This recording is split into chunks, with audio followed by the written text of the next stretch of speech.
What's better today, friend? Welcome to the Advantage Joy at Work podcast.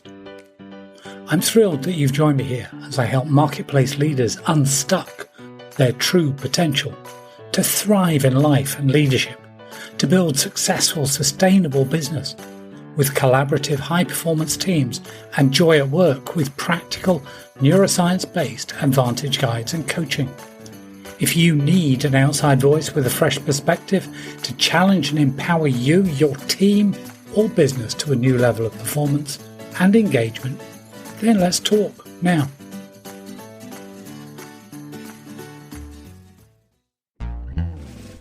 How to increase happiness in your whole life. At the beginning of this series of guideposts, we noted that the number of people reporting stress, anxiety and depression is massive. The WHO note that mental health issues have increased 13% in the last decade. That's back in 2017, by the way. And substance disorders are up some 20%. And with suicide as the second leading cause of death among 15 to 29-year-olds, you realise that this is a huge problem.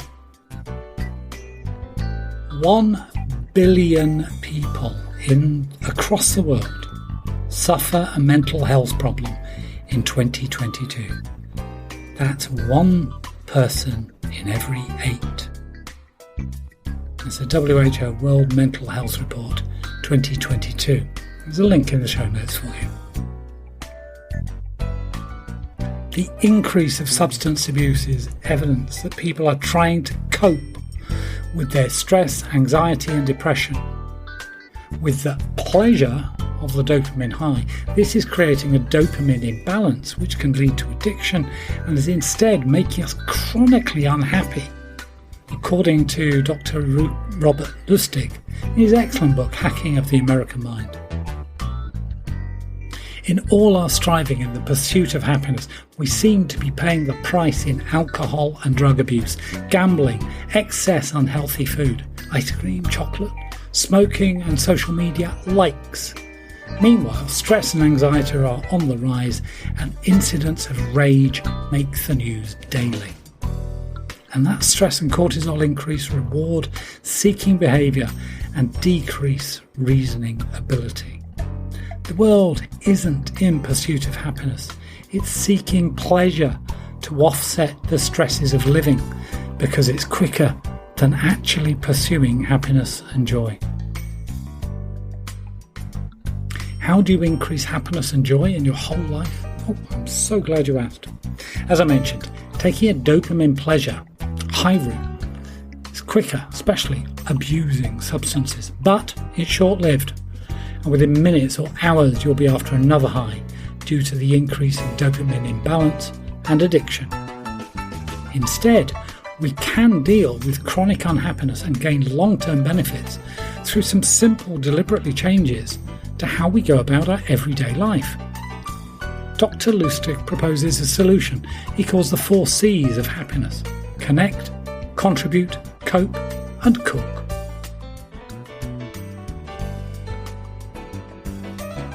Connect. Connect with people you like and enjoy. Join your local church, a social group, or simply have a conversation, preferably in person. Make sure that you practice empathy with them. This engages your mirror neurons to feel what they feel, or to walk in their shoes. The result is a serotonin boost and a feeling of personal contentment, and fulfills your own personal need for belonging and perhaps mattering.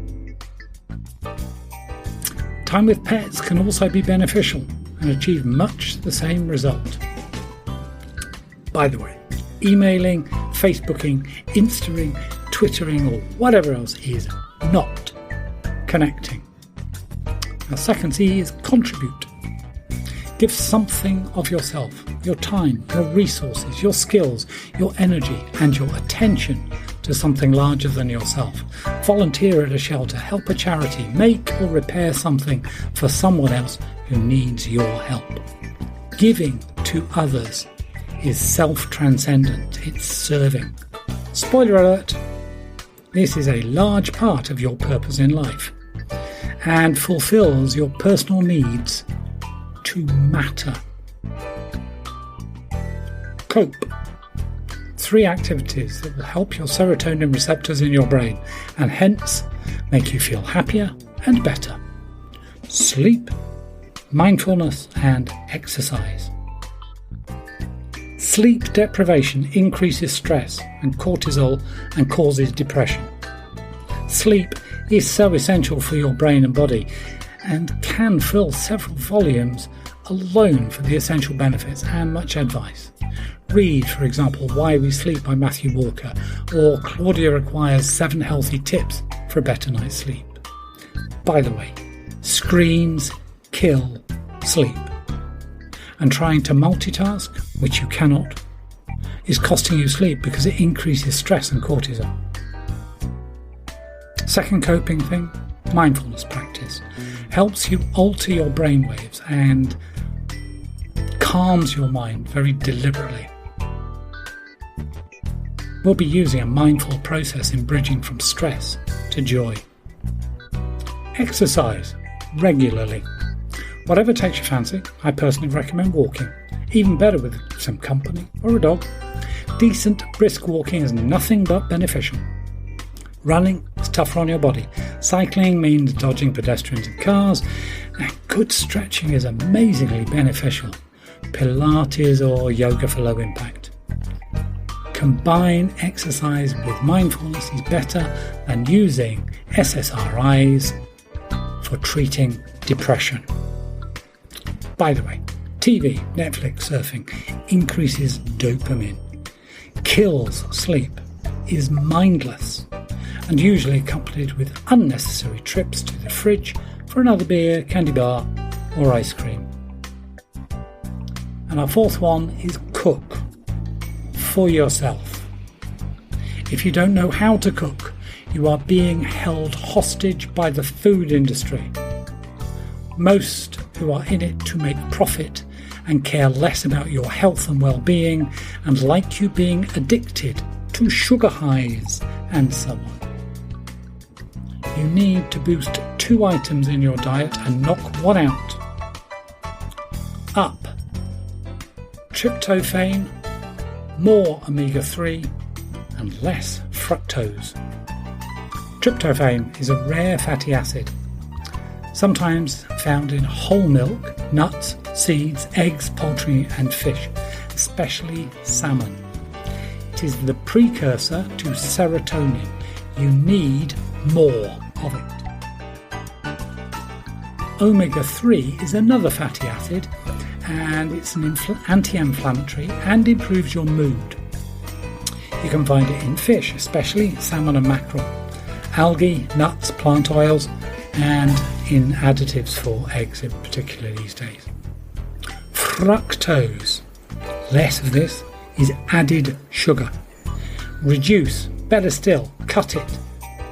It depletes serotonin and wraps up your dopamine. It is the anti-happiness food of choice. By the way, fast food is your enemy. Fish is your friend, and no, I don't mean Filet-O-Fish burgers. Learn to cook and choose wisely. Your body and your brain will thank you. That's it. Connect with others. Contribute by giving. Cope by sleeping well. Mindful exercise. And cook fish, poultry, eggs, nuts and seeds for yourself. You will be happy. What about joy? Where happiness is an emotion, serotonin, and circumstantial, joy is a choice in spite of circumstances. Choose to be joyful. It is said that joy is of the heart, happiness is on the face.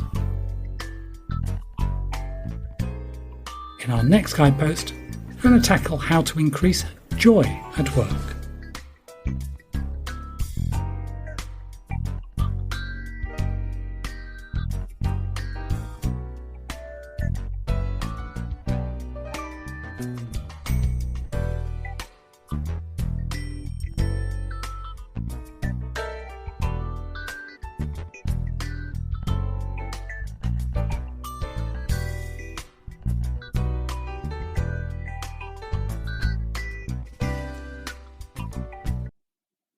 I'm Dr. John Kenworthy, and it's been my pleasure to share this Joy at Work Advantage Guide with you today.